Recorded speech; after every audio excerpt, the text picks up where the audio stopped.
Hello नमस्कार, आप देख रहे हैं क्यूरियोसिटी नॉलेज यूट्यूब चैनल। आज की इस वीडियो में हम आपको एक बार फिर से देव पोशाकोट जी की छोटी सी कहानी को आपके सामने लेके आए हैं। तो चलिए शुरू करते हैं वीडियो को। जय देव पोशाकोट जी। दुमच ओमी उर्फ ओम प्रकाश जी के अनुसार द्रगड़ गांव से राम भाजी नामक एक व्यक्ति हुआ करता था। उनके बुजुर्ग अथवा पूर्वज द्रंग नामक स्थान से चट्टानी नमक लाया करते थे। वह नमक की खाने आज भी द्रंग में देखी जा सकती है। एक बार राम भाजी द्रंग से चट्टानी नमक लेकर अपने घर लौट रहे थे। मार्ग में टिक्कन नामक स्थान पर नदी को पार करके अपने घर जाना होता था। एक दिन राम भाजी नदी को पार करने ही वाले थे कि वहां पर उन्हें एक फूल दिखाई दिया। राम भाजी फूल को तोड़ने के लिए जैसे ही आगे बढ़े, अचानक वह नदी के अंदर डूब गई। नदी के जल में उनको पोशाकोट देवता जी के दर्शन हुए। देवता की शक्ति के कारण वह पानी में जिंदा रहा। पोशाकोट देवता जी ने राम भाजी को बताया कि देवता का रथ कैसा होगा और उसको बनाने के क्या नियम होंगे।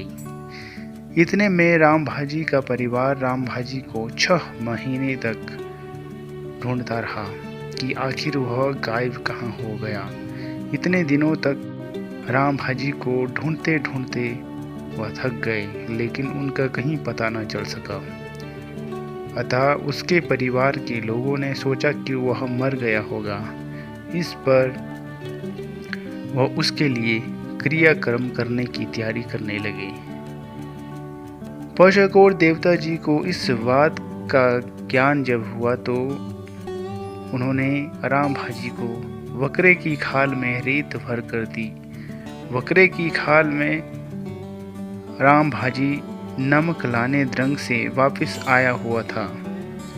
जब देवता ने राम भाजी को कहा, इस रेत को अपने घर के पेड़ों में उड़ेल देना।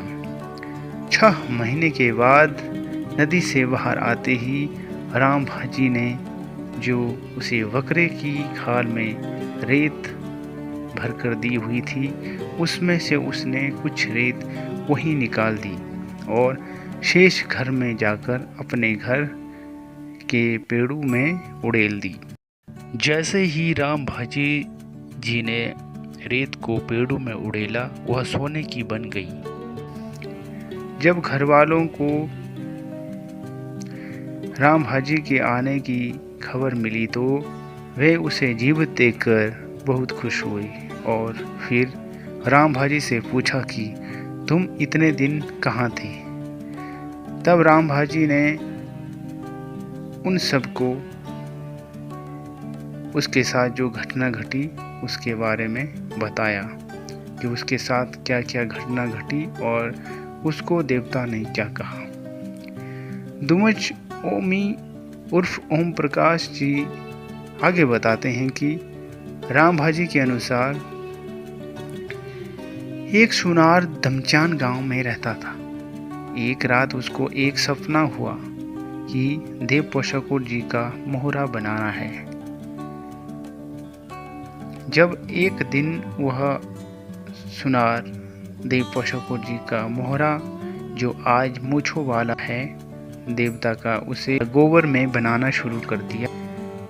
बनाते बनाते एक समय ऐसा आया जब वह आकृति अपने आप ही बनकर तैयार हो गई। यह आकृति आज भी ज्यों की त्यों बनी हुई है, जो कि देवता के मोहरे में देखी जा सकती है।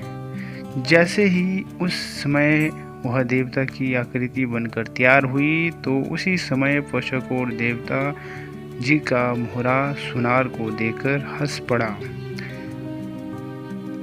और वहां से मोहरा उड़कर सीधा मट्ठी बजगान पहुंचा। इस घटना के बाद उस सुनार जो गोबर में देवता का मोहरा बना रहा था कि मृत्यु हो गई।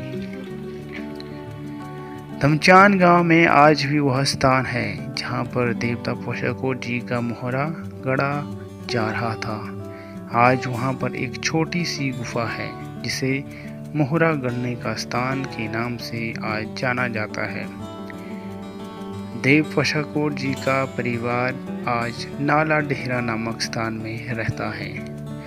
दुमज ओम प्रकाश जी आगे कहते हैं कि देव पोषाकोट जी की मट्ठी आड़ में बर्तन निकलते थे।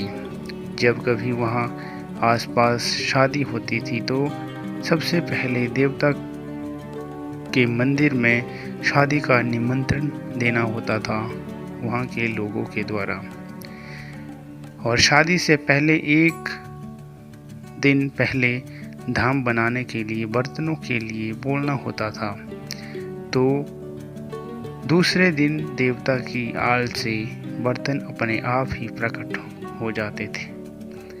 तो दोस्तों, कैसी लगी आपको हमारी यह देव पोषाकोट जी से संबंधित वीडियो, हमें ज़रूर बताएं। वीडियो को लाइक करें, शेयर करें और हमारे चैनल क्यूरियोसिटी नॉलेज को सब्सक्राइब भी करें।